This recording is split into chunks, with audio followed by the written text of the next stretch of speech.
Terima kasih Dr. Hendry Satrio ya. Jadi memang kalau sudah bicara politik tuh Bang Hen. Mas Fahmi, tolong dijelaskan, saya doktornya beneran bukan Hanarisco saya. Dan kampusnya ada. Jadi beliau dokternya beneran dan dosen beneran di Universitas Paramadina. Ya. Perkara mahasiswanya beneran atau enggak urusan beliau. Ya. Tapi insya Allah beliau beneran kok. Artinya pakar komunikasi politik gitu kan beliau dikenalnya kan. Jadi kalau beliau sudah ngomong politik itu memang sangat bersemangat gitu ya. Jadi walaupun tadi beliau ngomong jangan ngomong yang itu, jangan ngomong yang itu, tapi sebenarnya pengen ngomong yang itu, gitu ya. Tapi teman-teman sekalian memang kenapa sih tema ini kita angkat kan? Ya mau nggak mau tadi Mas Hadi ngomong kok politik terus gitu ya. Kok kita bahasnya sesuatu hal yang kayaknya yang membosankan gitu. Tapi memang pada faktanya ya. Politik nggak bisa dilepaskan dari kehidupan kita, gitu.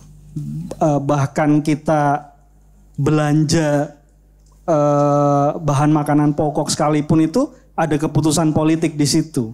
Kita beli bahan bakar untuk kendaraan kita, ya ada keputusan politik di situ. Kenapa ada subsidi BBM dan lain sebagainya? Kenapa kalau harga BBM bersubsidi dinaikkan kemudian punya pengaruh yang cukup besar pada harga sembako misalkan, kan memang karena ada keputusan politik di situ. Nah, kemudian subjudulnya adalah The Rule of Ignorance gitu ya. Kemarin di Rebon itu Mas Tri nanya kenapa nggak of ignorance gitu ya. Bukan sebagai ketidakpedulian gitu ya. Tapi kita lebih memilih ignorance bahwa ini sesuatu yang ya kita nggak tahu nih sebenarnya. The rule of ignorance gitu. Kita nggak tahu, ketidaktahuan kita itu memang akhirnya dimanfaatkan gitu. Seperti yang sering kita bahas, bahkan kalau nggak salah KC bulan lalu tuh ada yang bertanya atau menyampaikan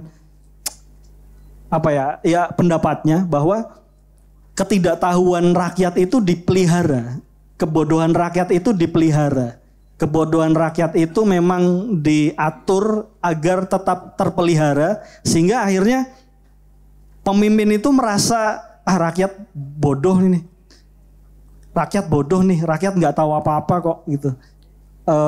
Tentang keputusan politik rakyat nggak akan tahu gitu ya. Kayak tadi Bang Hensat ngomong ketika dua pemimpin itu nantinya bertemu, apakah ada pengaruhnya buat rakyat? Untuk rakyat juga pasti nggak tahu juga, nggak akan mikirin juga. Ya, hanya akan menjadi sebuah sensasi sementara yang kemudian ya sudah nanti dahaganya terpuaskan, kemudian akan berganti lagi gitu. Nah, tadi kan di depan Mas Tri sudah sempat ngomong ya, salah satu pesan dari Canun adalah bagaimana ketika mendidik anak gitu ya, ada 4 hal yang harus dipegang. Pertama itu tentang akhlak. Ya, di dalamnya juga termasuk akidah gitu. Kemudian tentang disiplin militer, ya, disiplin waktu, disiplin kerja, disiplin ya apapun itu yang penting adalah berdisiplin, ya. Disiplin yang baik terutama. Kemudian ada akuntansi atau transparan. Jadi sesuatu hal itu memang tidak hanya dihitung tetapi juga ada transparansi. Ya. Tadi di belakang saya nguping sedikit Mas Sabrang juga ngomong tentang transparansi ya. Nanti Mas Sabrang akan membedah itu lebih jauh lagi. Dan yang terakhir itu IT. Nah, kebetulan malam hari ini itu narasumber kita banyak yang paham tentang IT gitu ya. Yang pakar lah di situ, praktisi, bukan sekedar pengguna, tetapi memang praktisi di situ. Yang kemudian hari-hari ini atau ya mungkin 2-3 tahun terakhir itu salah satu teknologi yang sedang banyak dibicarakan itu AI gitu ya. Yang menurut calon gubernur Jakarta adalah teknologi intelijen. Itu ya. Itu yang kemarin Bang Hensat membahas tentang debat kandidat itu yang luar biasa itu kan. Bahwa AI itu teknologi intelijen, bukan artificial intelligence, bukan kecerdasan buatan, tetapi senjatanya intelijen. dari konspirasi global. Ya, itu kalau diteruskan sudahlah gitu ya.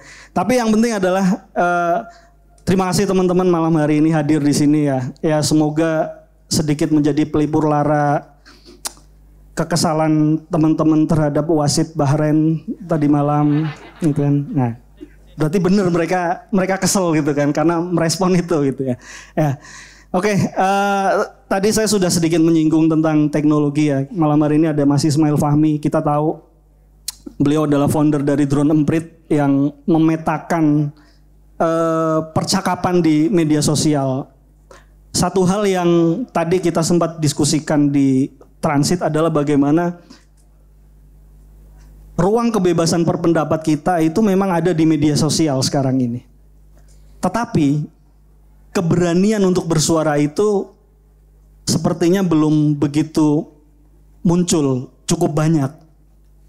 Nanti Mas Ismail Fahmi tolong dijelaskan tadi yang soal 1% yang elit segala macamnya. Artinya seringkali kita itu gemuruh atau riuh gitu ya, membicarakan sesuatu yang ketika banyak orang membicarakan itu, tetapi kemudian akan hilang begitu saja dalam waktu yang tidak terlalu lama, yang kemudian ya terdistraksi dengan isu yang baru, sehingga suara-suara yang seharusnya memang harusnya disuarakan, entah itu kritik terhadap penguasa, entah itu masukan bahkan kepada pemerintah gitu ya, itu tidak disuarakan karena ada banyak distraksi, ada banyak noise lah gitu di situ. Nah, Mas Ismail Fahmi ini praktisi di bidang bagaimana media sosial itu dipetakan melalui Drone Emprit gitu ya.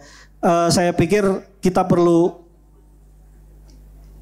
membicarakan lebih dalam Mas Ismail Fahmi, karena yang kalau awal tahun lalu ya Mas Ismail Fahmi ketika datang ke sini itu baru sedikit menceritakan kayaknya permukaannya saja, ditambah saat itu suasananya masih sangat kental dengan pilpres, sehingga mungkin yang lebih dibahas saat itu soal bagaimana giringan opini di media sosial tentang politik dan sebagainya. Tapi malam hari ini kami ingin mendengar bagaimana seharusnya di media sosial itu kita ya mungkin agar tidak mendapatkan bias informasi, itu yang pertama. Bagaimana kita memilah informasi? Ya, kita tahu banjir informasi sedemikian rupa, corong informasinya semakin banyak, mungkin kita juga kewalahan memfilternya, tapi saya pikir tetap ada triknya, tetap ada tipsnya, sehingga informasi yang kita dapatkan juga informasi yang valid, bukan karena informasi yang katanya. Yang kemudian ujungnya Mas Ismail Fahmi coba minta tolong sarannya atau tipsnya lah gampangannya, bagaimana sih agar kita itu lebih berani bersuara tentang keresahan masing-masing. Mungkin itu sebagai pantikannya, Mas. Monggo. Baik, makasih Mas Fahmi, sama-sama Fahmi. Assalamualaikum warahmatullahi wabarakatuh.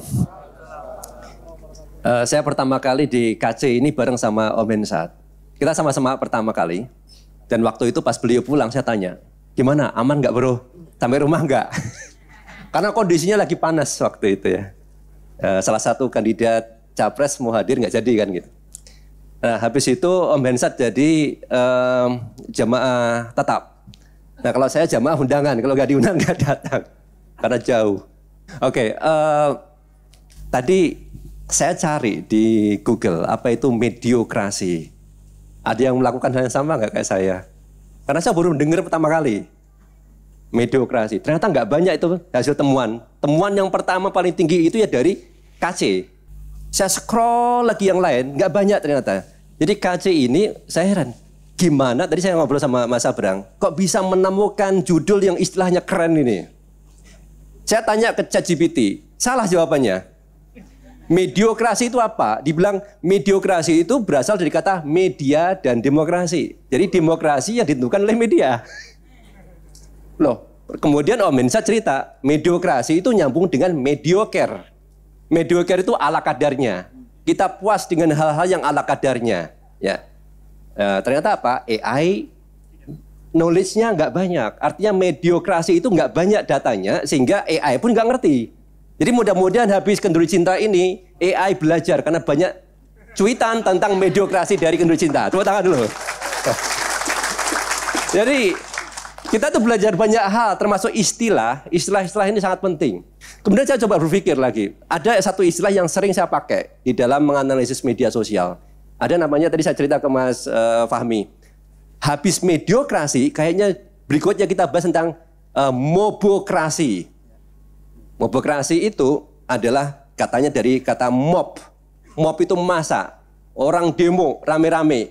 Jadi demokrasi pengambilan kebijakan yang ditentukan oleh paksaan orang yang lagi rame-rame. Misalnya ormas, gitu rame-rame. Oh, pokoknya ini harus ditutup, misalnya gitu. Nah itu mobokrasi itu.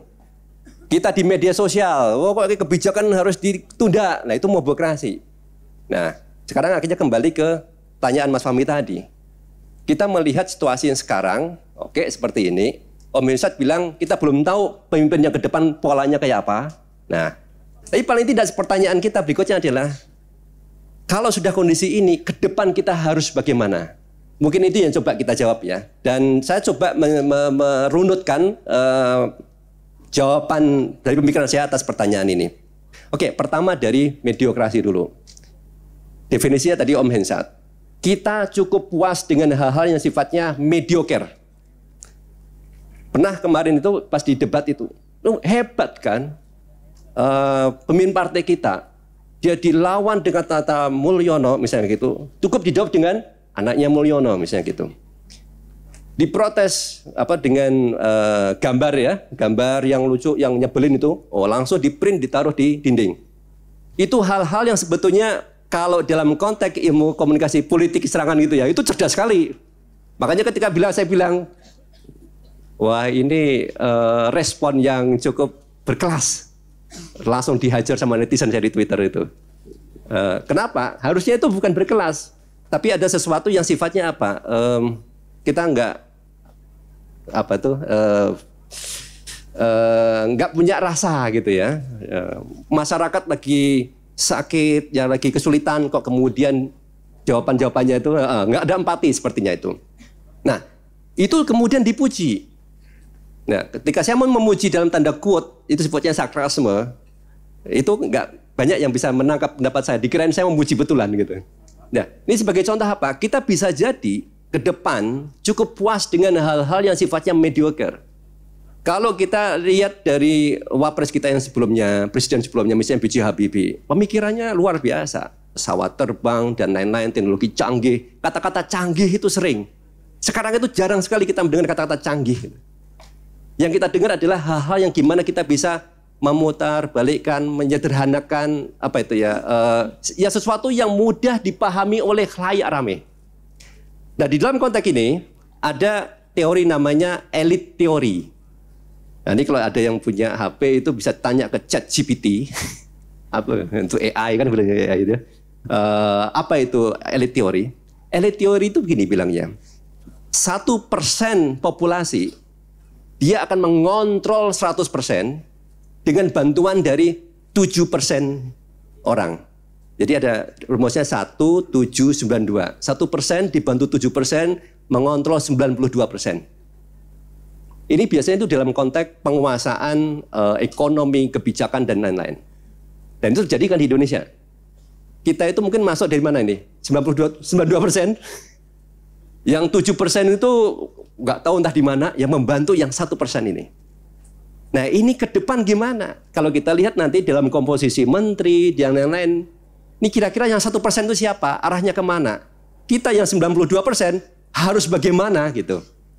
Nah, ketika kita bicara nanti, khawatirnya hal-hal yang sifatnya mediocre itu nanti akan dipuji-puji, dibuat videonya, dibuat kontennya lewat media yang paling masif di Indonesia. Namanya apa? TikTok. TikTok itu susah kalau kita membahas yang serius. Saya lihat mulai banyak beberapa influencer yang serius ya. Tapi jauh lebih banyak yang sifatnya guyonan, ya. Cari uang, guyonan. Itu termasuk menjadi mediocre juga. Artinya kita itu nanti bisa dipengaruhi hal-hal sifatnya mediocre saja. Nanti akan ada kebijakan yang sifatnya mediocre juga, tetapi dibuat masif di TikTok dan kita akan bertepuk tangan dan kita happy dengan itu. Dan proses ini bisa dikontrol oleh 1% tadi dengan bantuan yang 7%, kita yang 92% menjadi mediocre tadi. Oke. Nah, ini yang kita khawatirkan. Ada namanya mobokrasi. Jangan-jangan saya berpikir ketika ya namanya demokrasi kan sebetulnya kan pemerintahan, kebijakan ditentukan oleh suara rakyat. Kalau kita dibuat perwakilan kan, kita diwakili oleh DPR kita dan pemerintah. Artinya apa? Harusnya mereka membela kepentingan kita kan? Itu. Kebijakannya, soal pajak dan lain-lain. Nah, kalau ini tidak untuk kepentingan kita, terus bagaimana siapa yang membela kepentingan kita? Adalah yang namanya mobokrasi tadi. Akhirnya masyarakat protes ya. Protes, turun di jalan dan lain-lain supaya apa? Minta kebijakan nggak jalan. Jadi nanti ini mediokrasi ini bisa berimpact kepada mobokrasi. Jangan-jangan demokrasi itu nggak jalan karena itu kita harus mobokrasi. Jangan sampai terjadi. Tapi itu kalau yang harus begitu gimana tuh misalnya ya? Nah, di sini ada namanya media sosial. Cara kita bisa memanfaatkan untuk menyampaikan pandangan kita, kebutuhan kita lewat media sosial tadi. Nah, di media sosial gimana caranya supaya kita tidak menjadi yang 92% tadi? Kita harus cerdas. Ada kebijakan wakil rakyat mungkin berapa persen yang apa itu pengusaha 60% lebih ya atau 50% lebih gitu. Banyak sekali. Jadi kira-kira kebutuhan siapa yang mereka akan perjuangkan nanti. Nah, kalau ini terjadi bukan kebutuhan rakyat, jadinya kan kita harus berjuang sendiri lewat media sosial. Nah, di media sosial inilah kita perlu lebih cerdas. Kalau tadi pertanyaan Mas Fahmi, gimana kita bisa memilah antara yang hoax dan bukan, informasi yang bukan yang mediocre atau tidak. Ini hadirlah namanya artificial intelligence. Dan ini kita mulai masuk ke teknis ya. Apa yang bisa kita lakukan? Ingat nggak? Yang ini kalau saya lihat tuh banyak anak-anak muda. Saya itu kelahiran 74. Saya ingat waktu saya SMP mengetik mesin ketik, masih ada yang lihat mesin ketik nggak? Cetok, nggak lihat ya? Nah, kalau ada yang masih lihat coba angkat tangan. Itu usianya udah 50 pasti. Mesin ketik. Zaman saya SMP, saya ingat yang namanya lowongan pekerjaan itu ada satu syaratnya, bisa mengetik 10 jari. Sekarang nemuin nggak ada persyaratan seperti itu? Padahal itu penting, bisa ngetik cepat. Kenapa nggak ada? Karena kita bisa copy paste kan? Oke, saya tahun 92 masuk ke kuliah, saya masuk di ITB. Saya ingat waktu di laboratorium pas tahun pertama, senior saya bilang, tidak boleh pakai komputer. Kenapa? Mereka takut saya mengcopy dari master saya. Jadi ada istilahnya orang yang paling pinter itu jawab soal itu namanya master ya. Jadi filenya kita copy, yang lain nggak kerja. Jadi ketika muncul komputer tahun 92-an itu, makin banyak lah itu internet, ada kekhawatiran kita mengcopy sehingga kita tidak boleh mengerjakan tugas pakai komputer. Sekarang ada nggak yang melarang kita nggak pakai komputer? Nggak ada. Komputer jadi teman kita. Oke, sekarang ada AI kan? Di beberapa tempat orang khawatir. Ini anak-anak jangan-jangan sudah nggak mikir lagi ngejawab soal kan? Pakai apa? Karena pakai AI, tinggal tanya ke AI. Ada suatu masa, ini harusnya akan segera datang nih, bahwa AI itu sudah kayak komputer seperti mesin ketik. Kita sehari-hari sudah tanya ke AI. Sehari-hari kita gunakan AI, orang biasa menggunakan AI. Bahkan ada yang bilang, AI tidak menggantikan Anda. Tapi Anda akan digantikan oleh orang yang menggunakan AI. Nah, kalau udah kayak gitu gimana? Kalau zaman dulu, sewaktu saya SMA, Anda tidak bisa diterima kerja. Yang diterima kerja adalah orang yang bisa ngetik 10 jari. Kalau sekarang enggak. Kita dikalahkan oleh orang yang menggunakan AI. Jadi AI menjadi kebiasaan sehari-hari. Nah, inilah yang coba saya pikirkan itu. Gimana caranya kita itu kadang nggak ngerti permasalahan, kita nggak ngerti hal-hal yang kompleks. Bisa kita dengan bantuan artificial intelligence, kita bisa belajar, kita bisa dengan cepat memahami sesuatu. Kayak tadi ini misalnya nih, Terus terang, tadi pagi saya ke Cilangkap, ketemu dengan kawan saya, Komandan Satsiber di sana. Diajak diskusi tentang angkatan keempat, angkatan siber TNI. Angkatan siber TNI itu nanti akan ada dari sipil sama militer. Nah, pemikiran saya apa? Saya ada pemikiran. Tapi pagi-pagi saya berangkat, jam 7 saya sudah selesai mandi, jam 8 harus berangkat, hanya punya waktu 1 jam. Slide-nya belum siap. Saya sudah punya kerangka, tapi kalau menulis, ngetik, biasanya normalnya saya butuh waktu bisa jadi 3 jam. Nah, dengan bantuan AI, kerangkanya saya tinggal tanya, tolong ini gimana, ini gimana, ini gimana. Saya ngobrol dengan AI dalam waktu 45 menit, slide 20 halaman selesai. Dan hasilnya saya pikir, oh bagus juga gitu. Nah, jadi apa? AI itu sudah bukan lagi menjadi, saya lihat, saya nggak cuma copy saja. Ada sebuah pertanyaan yang sampaikan ke AI, sehingga AI bisa menjawab pertanyaan saya. Orang lain yang menggunakan AI yang sama, bisa jadi hasilnya berbeda. Karena kemampuan kita, cara kita bertanya kepada AI itu berbeda. Nah, inilah yang penting saya kira di ke depan ini. Kita bisa menggunakan artificial intelligence. Sebelum tahun 2023, sebelum ada ChatGPT muncul itu, hanya orang-orang seperti Mas Sabrang yang biasa AI, machine learning, itu yang bisa mengakses. Saya PhD tentang itu juga. Tapi sejak 2023, AI sudah menjadi hal yang sangat wajar digunakan oleh masyarakat umum. Tahu nggak Indonesia nomor berapa pengguna AI? Indonesia nomor 3 di dunia pengguna AI. Dan AI yang paling banyak digunakan adalah ChatGPT. Untuk ngobrol, untuk tanya, dan lain-lain. Dan tahu Indonesia nomor berapa? Nomor 4 pengguna ChatGPT terbesar di dunia. Luar biasa besar. Artinya bisa jadi teman-teman Anda nanti itu sudah menggunakan AI semua untuk berbagai macam kebutuhan. Nah, inilah yang tadi kita berhadapan dengan mediokrasi, gagasan-gagasan yang sederhana. Coba kita lawan dengan bantuan apa? AI. AI kita gunakan sehari-hari. Oke, ketika nanti ada menteri, misalnya gini, kemarin pernah saya coba itu. Seorang pejabat bilang, untuk menghadapi stunting, tahu ya stunting, kalau nggak ngerti tanya ChatGPT juga.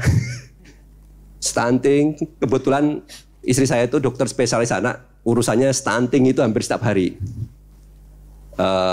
DKI Jakarta itu termasuk bagus dalam hal stunting. Jadi kalau Anda punya anak stunting atau saudara yang stunting, bawa ke RSUD nanti dapat susu. Oke. Ada malah lebih panjang lagi ceritanya itu. Oke. Stunting itu butuh susu formula tinggi, energi tinggi. Jadi kalau stunting itu dihadapin dengan untuk menghadapi stunting kita kasih makan siang atau mungkin susu kayak gitu. Gitu udah nggak benar. Anda kan kadang nggak tahu ya, yang benarnya gimana? Tanya ChatGPT, tanya ke AI, bagaimana menghadapi stunting yang benar? Oke, pejabat ini bilang bahwa untuk menghadapi stunting begini, benar atau tidak? Tanyain ChatGPT.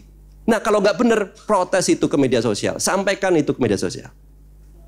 Jadi bayangan saya itu ya, untuk menghadapi mediokrasi ini, masyarakat harus dibuat pintar, diedukasi. Dan sekarang cara edukasi yang paling mudah, hebat, dan seterusnya itu adalah artificial intelligence. ChatGPT itu sudah versi ada 1O ya. O1, O1. Ada 4O, sekarang O1. O1 itu sudah saya coba yang versi previewnya berbayar. Saya membayar ChatGPT karena cuma 300.000. Bukan cuma ya, kalau seandainya saya membayar staf sekretaris khusus untuk menjawab email dan lain itu bisa 1 juta lebih kan, apalagi UMR Jakarta 4 juta ya. Saya ChatGPT itu 300.000 selesai, urusan semuanya beres. Nah, jadi sebetulnya kita bisa spend sedikit untuk apa? Dapat knowledge yang lebih besar. Dan ke depan ini makin lama makin pinter si AI ini. Kita nggak usah takut, kita gunakan AI untuk keperluan kita sehari-hari, untuk Bapak Ibu bekerja, teman-teman bekerja, gimana berkreasi, termasuk menghadapi mediokrasi ini. Jadi saya kira itu dari saya, tipsnya simple, gunakan AI. Atau orang lain yang menggunakan AI yang akan menggunakan Anda. Terima kasih. Nasrul minallah wa fathun qarib wa basyiril mu'minin. Assalamualaikum warahmatullahi wabarakatuh.